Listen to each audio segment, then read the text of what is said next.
this video, I'll be going over how to do the owl pellet dissections. So here, I have an owl pellet.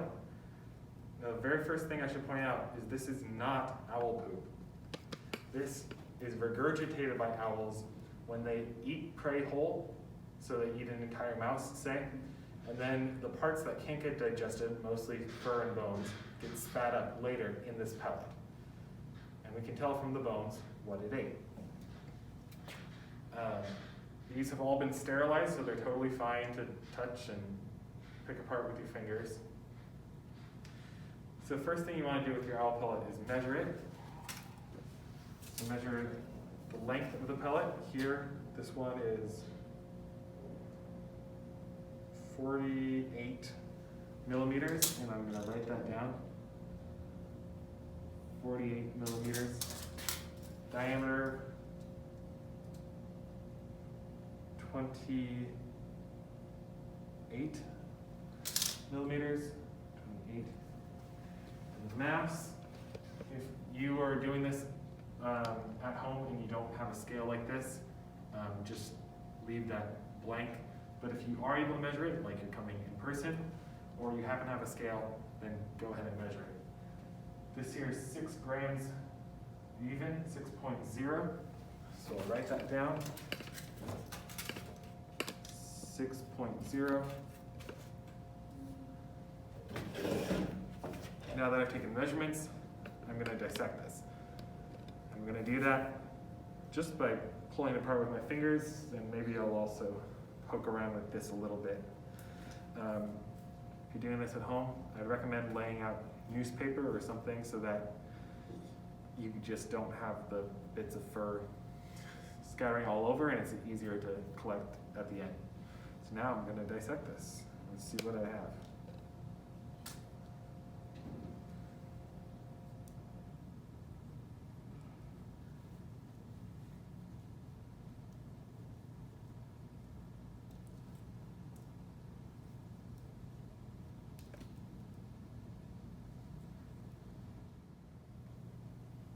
All right, let's see what we've got. So in this one owl pellet, we are specifically looking for pelvic bones, mandibles, and skulls. So here, this is a pelvic bone. We found 3 of these. This is 1/2 of the pelvis, so we found 3 of these halves. Now something to be careful of, oops. This is a pelvic bone. This is not. This is a fibula and tibia. This is a pelvic bone, and you can see the hip joint on one side of it. And this whole top part is more triangular than the tibia and fibula. So here I have, they vary in size. I have 3 of these hip bones. So I'm going to write down 3 on my data sheet. For lower jaws, then I have 1, 2, 3, 4. 4 halves. So we're going to count this as 1, 2, 3, 4. Because we don't necessarily know if they were all matched.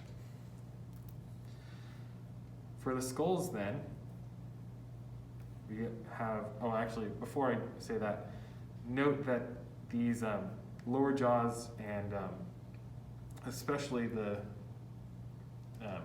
hips are probably going to be rodents. You're most likely going to get rodents in your pellets, but you may get a shrew, may get a bird. It happens.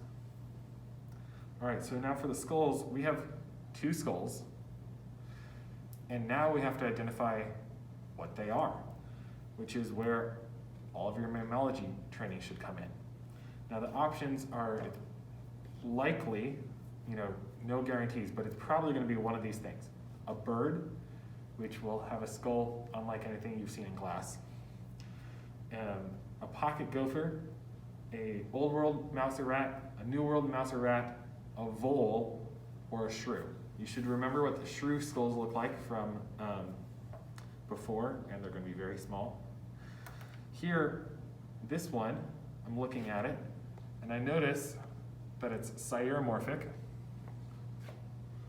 I notice that it doesn't have a post-orbital process, and I notice that when I look at the teeth, they're flat-crowned and they're prismatic, and they're these kind of simple circles. So that should be ringing a bell. This here is a pocket gopher. So on my data sheet, I'm putting one pocket gopher skull. This one, well, this is actually kind of similar size. But it is, and it's also flat crowned, but it's myomorphic. And looking at the teeth, it's the crazy zigzag Christmas tree shapes that I was talking about in a different video. So this here is a vole. Now, I don't know what species of vole, because these owl pellets are taken from Washington State, and they are a different vole species, so I don't know the voles. I don't know which species it is. I just know that it is a vole, and so I'll include that on my data sheet. So pay attention to the skulls and figure out what they are. If you have a New World mouse or rat or an Old World mouse or rat, you need to look at the number or the cusp rows and all that thing that we talked about in the past. But given everything we've talked about in lab, I believe in you. You can ID these skulls.